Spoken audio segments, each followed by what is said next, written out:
वो बेशर्म दिल्ली पुलिस जो 2 दिन पहले तक डिनाई कर रही थी कि कोई पैलेट गन का इस्तेमाल नहीं हुआ है, जब मीडिया ने इसको मैसिव स्केल पे कवर किया, प्रोटेस्ट होने के बाद से, खत्म होने के बाद से हुआ यह है कि पहला बिहार में बड़ी संख्या में हंड्रेड्स ऑफ स्टूडेंट्स को अलग अलग जगह से उठाया गया है, डिटेन किया गया है और उन पर एफआईआर लगाई गई।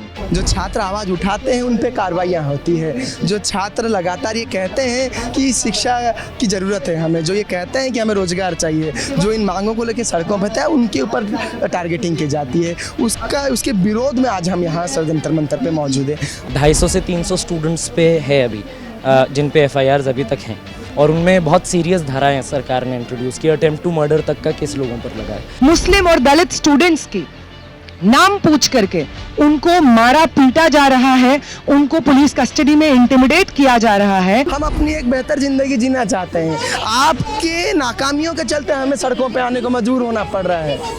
ये कोई शौक नहीं है, ये मजबूरी है। और ये देश की जनता जो बुजदिल नहीं है, जो जिंदादिल देश की जनता है, वो देश की जनता तमाम जुल्म शोषण का विरोध कर रही है। सरकार रिवेंज की भावना से स्टूडेंट्स को अभी अरेस्ट और आतंकित करना चाहती है। सीजेपी के आंदोलन के खत्म होने के बाद, जो कि आंदोलन 25 जुलाई को खत्म हुआ था, आज 29 जुलाई है और आज फिर से जंतर मंतर जो है स्टूडेंट छात्र संगठनों ने यहाँ पे एक विरोध प्रदर्शन बुलाया है। हमारे साथ चिरांशु हैं जो कि डीयू के छात्र संगठन दिशा से जुड़े हुए हैं। चिरांशु, आज किस लिए कॉल बुलाई गई है, क्या बताना चाहेंगे आप? आज इसीलिए कॉल बुलाई गई है क्योंकि जिस वर्बल अश्योरेंस पे सीजेपी के साथियों ने ये प्रोटेस्ट वापस लिया था, उन सारी वर्बल अश्योरेंसेस पे सरकार ने एक एक करके बैक स्टैबिंग किया है स्टूडेंट्स के साथ। बिहार में बड़ी संख्या में स्टूडेंट्स को डिटेन किया गया है, एफआईआर उन पे की गई है। हमारे दिशा छात्र संगठन से ही साथी आशीष हैं, वो अभी जेल में। हमारी जो नेशनल प्रेसिडेंट हैं उन पर और भी कई साथियों पर एफआईआर्स हैं। आयशा के साथी जेलों में। 250 से 300 स्टूडेंट्स पे है अभी जिन पे एफआईआर्स अभी तक हैं और उनमें बहुत सीरियस धाराएं सरकार ने इंट्रोड्यूस की। अटेम्प्ट टू मर्डर तक का केस लोगों पर लगा है। ऐसा ही असम में हुआ है, वेस्ट बंगाल में हुआ है, दिल्ली में अलग अलग सोशल मीडिया अकाउंट्स पे सरकार ने इस तरह की कार्रवाई शुरू की है और पुलिस के स्टेटमेंट से लगता है कि यहाँ पर भी इस तरह का पूरा होने का चांस है। आयशी घोष को जिस तरह से अभी 2021 की एफआईआर के लिए पुलिस अरेस्ट करने आई थी, तो साइंस क्लियर है, सरकार रिवेंज की भावना से स्टूडेंट्स को अभी अरेस्ट और आतंकित करना चाहती है। ये प्रोटेस्ट इसीलिए बुलाया गया है कि बिना किसी कंडीशन के सारी एफआईआर्स वापस हों, सारे मुकदमे वापस हों, जिन लोगों को भी डिटेन किया गया है उनको छोड़ा जाए। और बहुत ज़रूरी ये है कि दिल्ली पुलिस, बिहार पुलिस, तमाम जगह जहां पुलिस ने रिप्रेशन किया है, इन सारी पुलिस महकमे का ठीक से इन्वेस्टिगेशन और उनके लोगों पे कार्रवाई हो। इन डिमांड्स के लिए हम लोग यहाँ इकट्ठा हुए हैं। क्या सीजेपी से फिर कोई बातचीत हुई है? कॉल में आने से पहले, यहाँ आने से पहले क्या आप लोगों ने उनसे कोई कम्युनिकेशन किया है? सीजेपी को हम लोग लगातार अपनी तरफ से ये मैसेज पहुँचा रहे हैं कि सीजेपी के साथ ही बहुत देर हो चुकी है, अब अल्टीमेटम सिर्फ ना दें कि प्रोटेस्ट किया जाए, अब समय है कि सीधा प्रोटेस्ट का कॉल दिया जाए। हमारी तरफ से अभी कोई 2 वे कम्युनिकेशन नहीं स्थापित हो पाया सुचारू ढंग से, हम लोग कोशिश कर रहे हैं उसकी, लेकिन अपनी तरफ से ये बात हमने कई बार सीजेपी के साथियों को पहुंचाई और हमें उम्मीद है कि सीजेपी के साथी इस पर तुरंत कार्रवाई करेंगे और प्रोटेस्ट की कॉल अब दे देंगे। क्योंकि अगर अब सीजेपी ये प्रोटेस्ट की कॉल नहीं देती तो बहुत सारे स्टूडेंट्स ऐसे हैं जिनका विश्वास उनसे टूटेगा। क्या आपको लगता है कि पुलिस ने जो कहा है कि हम जो 25 जुलाई के पहले जो भी एफआईआर हुई हम उसको रद्द कर देंगे, लेकिन बिना किसी दुर्भावना के तहत कोई नई एफआईआर वो ना करे, ऐसा कुछ आपको लगता है? देखिए, ये सब शिगुफे हैं। सरकार की अगर ऐसी मंशा होती कि उनको नहीं करनी थी तो वो इस तरह की कंडीशन ही नहीं लगाती। सरकार सीधा जो डिमांड थी कि अनकंडीशनली हम कोई एफआईआर नहीं करेंगे, वही रखती और बाकी की एफआईआर्स ले लेती। लेकिन हमारे पास तो यही रिपोर्ट्स आ रही हैं कि जो बिहार सरकार ने 26 तारीख का दिया था कट ऑफ डेट, उसके बाद में लोगों पे एफआईआर्स हुई हैं। जो लोग पहले डिटेंड थे उन पे बाद में एफआईआर्स हुई हैं। और हम लोग जानते हैं कि हमारे देश में पुलिस महकमा किस तरह से काम करता है। अभी बहुत पुरानी बात नहीं है, जब नोएडा में वर्कर्स प्रोटेस्ट हुए थे, वहाँ के 8 लोग अभी भी जेल में, 20-30 मजदूर अभी भी जेल में, उन पे ठीक यही किया गया था। 20-20 दिन बाद, 25-25 दिन बाद उन पे नई एफआईआर्स लगाई गई हैं। अब उनमें एक आदमी पे 11-11 एफआईआर्स हैं, उनको अभी तक वापस नहीं लिया गया। तो वहाँ जब वापस नहीं लिया गया तो यहाँ सरकार अचानक से कोई संत तो है नहीं कि आकर वापस ले लेगी। एक आखिरी सवाल आपसे लेना चाहूँगा, क्या आपको ऐसा लगता है कि जिन मांगों के साथ आप लोग आज जंतर मंतर आए हैं, सीजेपी भी इन चीज़ों के लिए दोबारा किसी प्रदर्शन स्थल पे या जंतर मंतर पे फिर से आएगी? बिल्कुल, उनको आना ही चाहिए। हमें तो लगता है कि वो आएँ, हमें भरोसा है कि वो लोग स्टूडेंट्स की इस बात को संज्ञान लेते हुए वो आएंगे और वो यहाँ पर प्रोटेस्ट देंगे। उनको देना ही होगा, नहीं तो ये एक तरह का बिल्कुल उनकी तरफ से भी लापरवाही होगी और इनसेंसिटिविटी होगी इतने स्टूडेंट्स के साथ जो उनके कॉल पर सड़कों पर उतरे थे। जिंदगी की तरफ से हमारे साथ शुरू हुआ।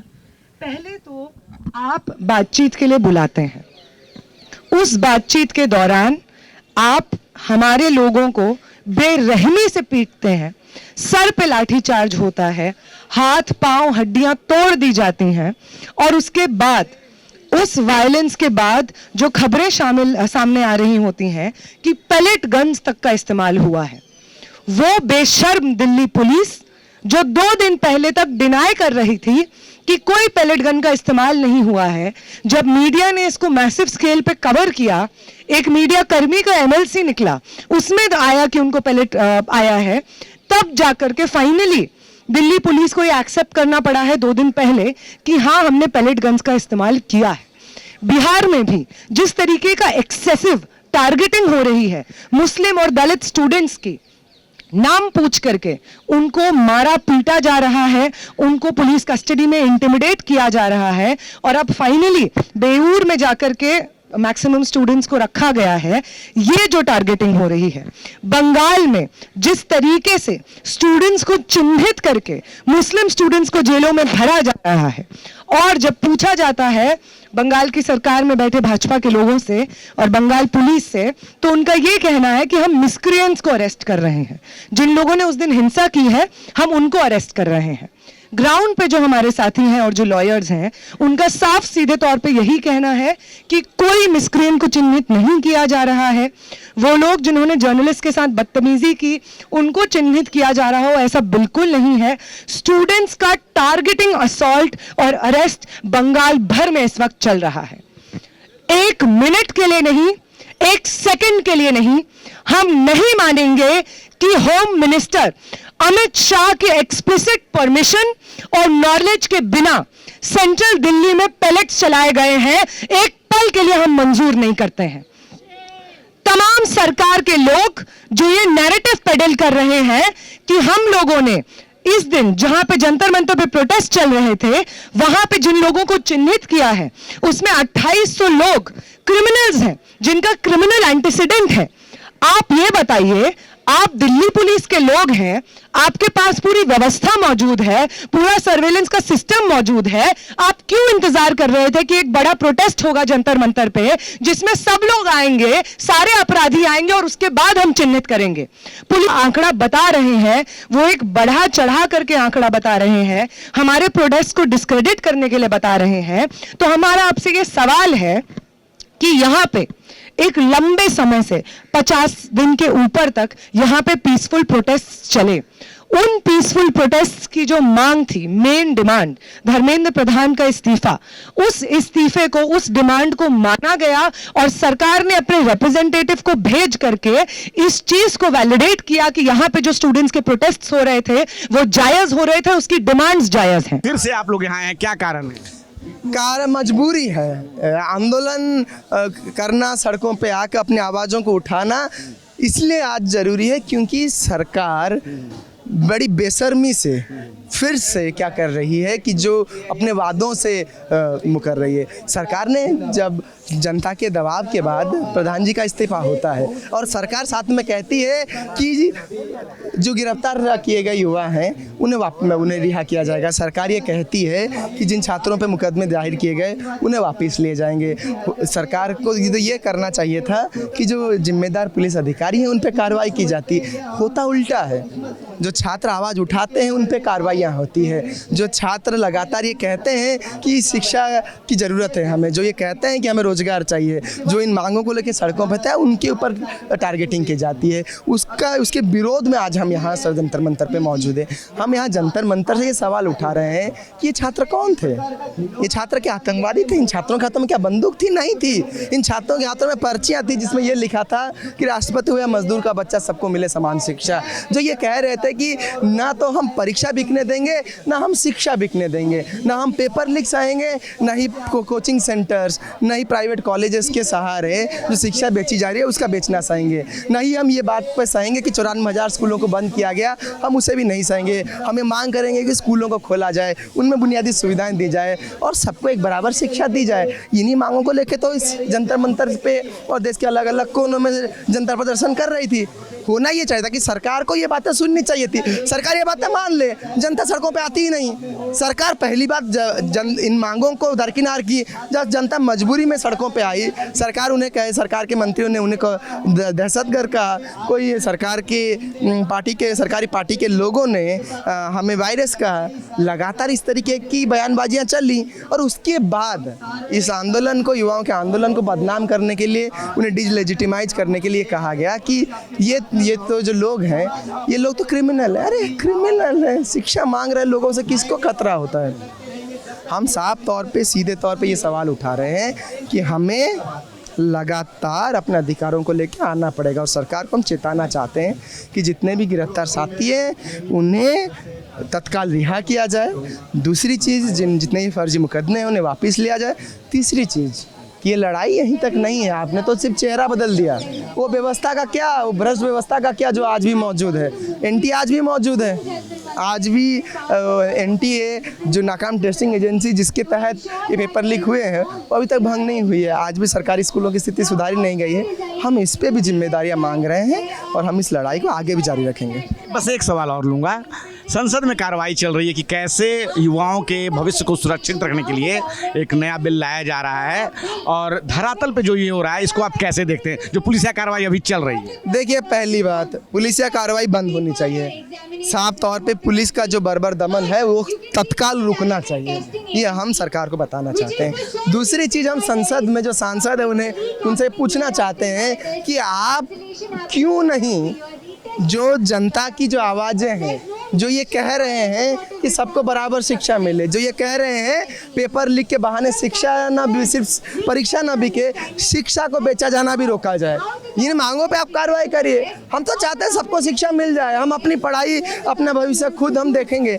हम तो पढ़ना चाहते हैं, हम अपनी एक बेहतर ज़िंदगी जीना चाहते हैं। आपके नाकामियों के चलते हमें सड़कों पर आने को मजबूर होना पड़ रहा है। ये कोई शौक नहीं है, ये मजबूरी है। और ये देश की जनता जो बुज़दिल नहीं है, जो जिंदादिल देश की जनता है, वो देश की जनता तमाम जुल्म शोषण का विरोध कर रही है और लगातार इन मांगों को यहाँ से उठा रही है कि पुलिसिया कार्रवाई बंद हो, टारगेटिंग बंद हो और साथ साथ जो एनटीए का भंग होना वो सुनिश्चित किया जाए, शिक्षा में बुनियादी बदलाव किए जाए ताकि राष्ट्रपति का बच्चा और मजदूर का बच्चा एक स्कूल में पढ़ पाए। जिन पर एफआईआर हुई है वो एफआईआर वापस ली जाएंगी और कोई नई एफआईआर नहीं लागू की जाएगी। लेकिन प्रोटेस्ट खत्म होने के बाद से जिस बात का अंदेशा हम सब लोगों को पहले से था वही हुआ है। प्रोटेस्ट होने के बाद से, खत्म होने के बाद से हुआ यह है कि पहला, बिहार में बड़ी संख्या में हंड्रेड्स ऑफ स्टूडेंट्स को अलग अलग जगह से उठाया गया है, डिटेन किया गया है और उन पर एफआईआर लगाई गई। और जो नोटिस भी बिहार सरकार ने अब इमेंस प्रेशर के बाद निकाला है, वो नोटिस भी ये कहता है कि 26 तारीख शाम 6 बजे से पहले जो एफआईआर हुई हैं सिर्फ वो वापस ली जाएंगी। यानी अगर पुलिस पहले किसी को डिटेन करके बाद के समय की एफआईआर लगाती है या अब कोई एफआईआर लगाती है तो वो एफआईआर वापस रिवोक नहीं होंगी। इसलिए इन नोटिस पे, चाहे वो बिहार सरकार का नोटिस हो, चाहे वो असम सरकार का नोटिस हो, इन नोटिस पे भी हमको जश्न मनाने की जरूरत नहीं है, बल्कि ये जो लूप होल्स छोड़कर अलग अलग जगह छात्रों को पनिश करने की साजिश रची जा रही है, इसको पहचानने और इसके खिलाफ अपनी लड़ाई को सुव्यवस्थित तरीके से संगठित करने की जरूरत है। यही मौका है जब हम लोग एक बार फिर सिर्फ दिल्ली में नहीं बल्कि तमाम जगहों पर देशव्यापी तरीके से एक साथ संगठित होकर लड़ें और इस बात के लिए लड़ें कि अनकंडीशनली ऐसा कोई भी स्टूडेंट नहीं होगा, ऐसा कोई भी प्रोटेस्टर नहीं होगा जिस पर किसी भी तरह की कानूनी कार्रवाई होगी। क्योंकि अगर हम लोगों ने इस पर कोई भी स्पेस दिया, अगर हम लोगों ने इस पर कोई भी कॉम्प्रोमाइज किया तो यह निश्चित है कि इस या उस रास्ते से सरकार एक एक करके सारे स्टूडेंट्स को फंसाने की कोशिश करेगी? जिन्होंने अपने सोशल मीडिया के थ्रू इस प्रोटेस्ट को प्रचारित किया था, उन लोगों को ऑलरेडी पनिश करना शुरू कर दिया गया है। कई लोगों के ऊपर एफआईआर गई हैं, कई सारे अकाउंट्स और पोस्ट्स जो हैं वो सरकार ने बैन करना चालू कर दिया है। इस वक्त जो तस्वीर है वो क्लियर है। सरकार जो पूरी हड़बड़ा गई है इस बात से कि उसको धर्मेंद्र प्रधान का इस्तीफा दिलवाना पड़ा, और इतना बड़ा आंदोलन इतने समय तक चला जो 20 तारीख के इतने भयंकर दमन की प्रोसेस के बाद भी शांत नहीं हुआ। एक तरफ संसद में कार्रवाई चल रही है, पक्ष और विपक्ष जो है वहां पे संसद में चर्चा कर रहे हैं, और दूसरी तरफ फिर से एक बार जंतर मंतर पे छात्र आ गए हैं कि जो पुलिसिया दमन चल रहा है, अभी भी छात्रों को छोड़ा नहीं जा रहा है, उनको मतलब फर्जी मुकदमे में फंसाया जा रहा है, उसको लेके फिर से एक बार जंतर मंतर पे छात्र संगठन इकट्ठा हो गए हैं। इस घटनाक्रम को आप कैसे देखते हैं? आप अपनी राय हमें जरूर बताएं, आपकी राय हमारे लिए बहुत ही महत्वपूर्ण है। मैं रंजय कुमार, कैमरा पर्सन सुमित के साथ। आप देख रहे हैं नेट्रिक न्यूज, साहस सच कहने का।